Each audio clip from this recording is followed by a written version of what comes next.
जैसे माइक्रोसॉफ्ट का नहीं आता है वैसे ही जोहो का आ गया, तो भाई जोहो यूज करो। हाल ही में कैबिनेट की ब्रीफिंग के दौरान भी जोहो ऑफिस सूट का इस्तेमाल हुआ। इसमें ऐसे फीचर्स हैं कि आप जीमेल से आसानी से इस प्लेटफॉर्म पर स्विच कर सकते हैं। जोहो एक भारतीय कंपनी है जिनके फाउंडर श्रीधर वेम्बू हैं। श्रीधर वेम्बू अमेरिकी मल्टीनेशनल कंपनी में लाखों की नौकरी छोड़कर बिना किसी शोर शराबे और बिना किसी दिखावे के गांव में रहते हैं और गांव से ही अपनी करोड़ों की कंपनी चलाते हैं। व्हाट्सएप को टक्कर देने के लिए साल 2021 में जोहो ने अपना मैसेजिंग ऐप आराताई भी लॉन्च किया था। आराताई तमिल भाषा का शब्द है जिसका मतलब बातचीत होता है, गपशप। इस ऐप में व्हाट्सएप की तरह ऑडियो वीडियो कॉलिंग और मैसेजिंग का फीचर है।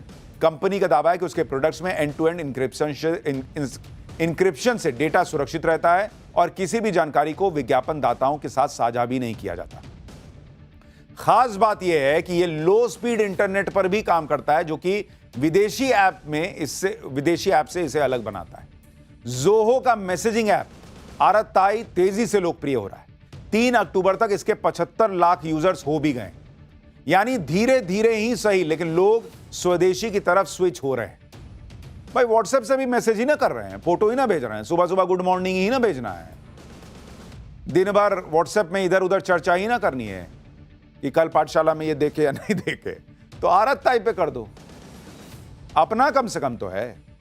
पीएम मोदी भी लोगों से स्वदेशी अपनाने की ही अपील कर रहे हैं। कई लोगों को यह लग रहा होगा कि कैसे माइक्रोसॉफ्ट, व्हाट्सएप, गूगल जैसी कंपनियों को भारतीय कंपनियां टक्कर दे पाएंगी, दे भी पाएंगी या नहीं दे पाएंगी। आपको माइक्रोसॉफ्ट के उदाहरण से बताता हूं कि कोई भी बड़ी कंपनी रातों रात खड़ी नहीं हो जाती। जैसे साल 1971 में पहली बार मेल यानी इलेक्ट्रॉनिक संदेश का आविष्कार हुआ। 1975 में माइक्रोसॉफ्ट कंपनी बनी, लेकिन माइक्रोसॉफ्ट की मेल सर्विस की शुरुआत 13 साल बाद 1988 में हुई। आज ग्लोबल ऑफिस सॉफ्टवेयर मार्केट में माइक्रोसॉफ्ट ऑफिस की हिस्सेदारी 30% है। अब भारत के संदर्भ में बात करें तो भारत बहुत बड़ा देश है, ऑलमोस्ट 150 करोड़ की आबादी है। अगर कोई प्रीमियम प्रोडक्ट बनाकर उसे बढ़ावा दिया जाए तो वो प्रोडक्ट या सर्विस ग्लोबल मार्केट में आसानी से बिग प्लेयर बन सकता है, जैसे कि चीन करता है। चीन में व्हाट्सएप की जगह वी चैट चलता है, गूगल की जगह बाइडू चलता है, यूट्यूब की जगह बिलीबिली चलता है, चैट जीपीटी की जगह डीप सीक चलता है।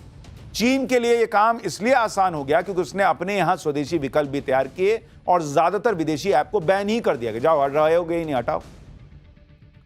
जैसे यूट्यूब से कई लोग परेशान हैं कि एल्गोरिदम में इधर उधर होता रहता है। कुछ लोग को आप फॉलो कीजिए ना कीजिए उसका वीडियो दिख जाएगा, कुछ लोग को सब्सक्राइब कीजिए रहिए उसका वीडियो ही नहीं दिखेगा।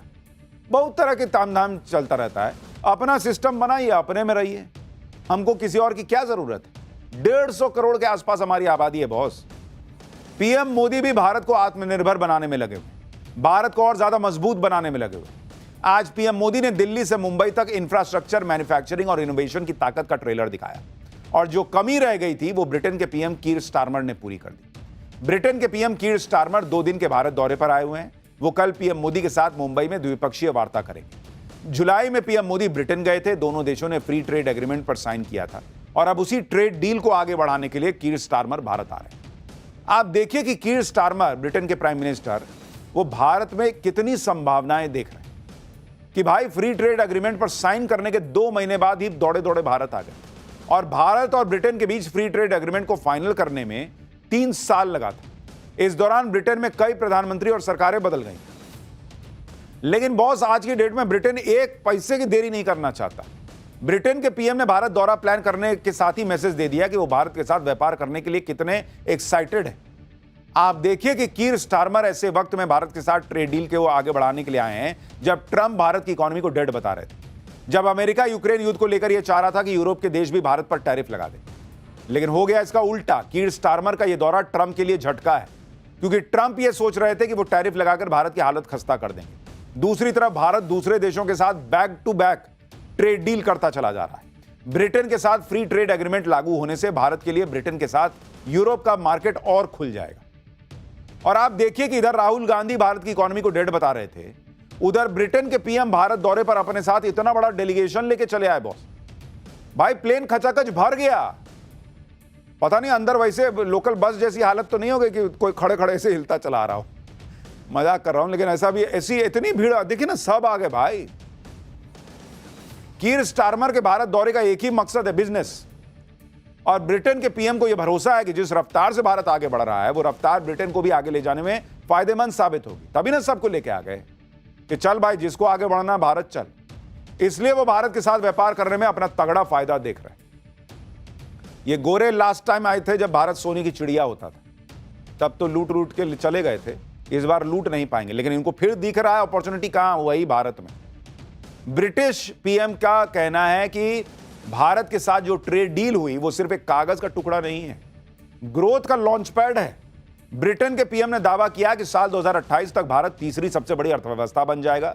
ब्रिटेन के पीएम ने कहा कि हमने भारत के साथ जो डील की वो बेस्ट है। कीर स्टारमर ने कहा कि भारत में ग्रोथ का मतलब है ब्रिटिश लोगों के पास ज्यादा जॉब, ज्यादा स्टेबिलिटी, ज्यादा चॉइस। कीर स्टारमर के दौरे को लेकर ब्रिटेन कह रहा है कि भारत दुनिया की सबसे तेजी से बढ़ती अर्थव्यवस्था है, इसलिए अब ब्रिटेन के व्यापारियों के लिए अपने ट्रेड को टर्बो चार्ज करने का मौका है। देख रहे हैं बॉस, वहां सन की ट्रम्प को समझ में नहीं आ रहा है कि भारत से भिड़ के क्या होगा। यहां दुनिया पगलाई जा रही है कि अरे कैसे भारत के साथ दोस्ती हो जाए। आप देखिए, ब्रिटेन के पीएम भारत आने को लेकर इतना उत्सुक थे कि जब उनका विमान भारत में लैंड कर रहा था तो वो कॉकपिट में चले गए पायलट के पास। पायलट हड़बड़ा गया कि अरे पीएम यहां, तो बोले लाओ जरा अपना माइक दो, कुछ बोलना है।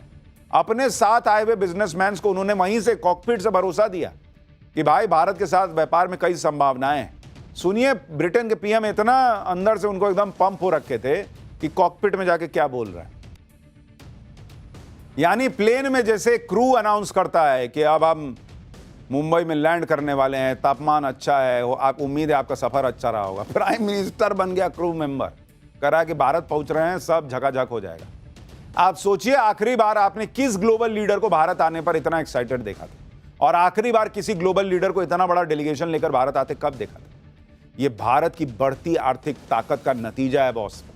ये दुनिया के बड़े बड़े देश भारत की तरफ खींचे चले आ रहे हैं, और यही प्रधानमंत्री नरेंद्र मोदी ने किया है 10 साल में कमाल। कि इतनी अनिश्चितता के माहौल में, दुनिया में बहुत अनिश्चितता चल रही है, दुनिया से इकोनॉमी नहीं संभल रही है, महंगाई नहीं संभल रही है। वहां अमेरिका में रिसेशन आने वाला है, ट्रंप इतना पैर पटक रहे हैं उसके बावजूद, और यहां नरेंद्र मोदी ने भारत की इकोनॉमी को रॉकेट ऐसा बनाया हुआ है कि पब्लिक कह रही है कि बॉस हमारी गाड़ी तो चल नहीं रही, इनके रॉकेट पे चढ़ जाते हैं। आप पीएम मोदी के जीएसटी नेक्स्ट जनरेशन रिफॉर्म का ही असर देख लीजिए। मार्केट में अलग लेवल की धूम मची हुई है। सबसे ज्यादा धमाका तो ऑटो सेक्टर में हो रहा है। मर्सिडीज बेंज इंडिया ने नवरात्रि के 9 दिनों में 2500 कारें बेच दी। यह रिकॉर्ड फेस्टिवल सेल है। मारुति सुजुकी ने नवरात्र के दौरान 1,65,000 से ज्यादा कारें बेच डाली। महिंद्रा एंड महिंद्रा के एसयूवी सेगमेंट की सेल 60% बढ़ गई। हुंडई की क्रेटा और वेन्यू की सेल जो है वो 72% बढ़ी। और अभी दिवाली बची हुई है बॉस। सुनिए, जीएसटी घटने के बाद रिकॉर्ड खरीदारी पर पीएम मोदी ने क्या कहा है। अभी जीएसटी में जो नेक्स्ट जनरेशन रिफॉर्म्स हुए हैं, जो चीजें सस्ती हुई है, उससे भी देश के लोगों का सामर्थ्य बढ़ा है। मार्केट से आए आंकड़े बताते हैं कि इस बार नवरात्र में बिक्री के कई सालों के रिकॉर्ड टूट गए हैं।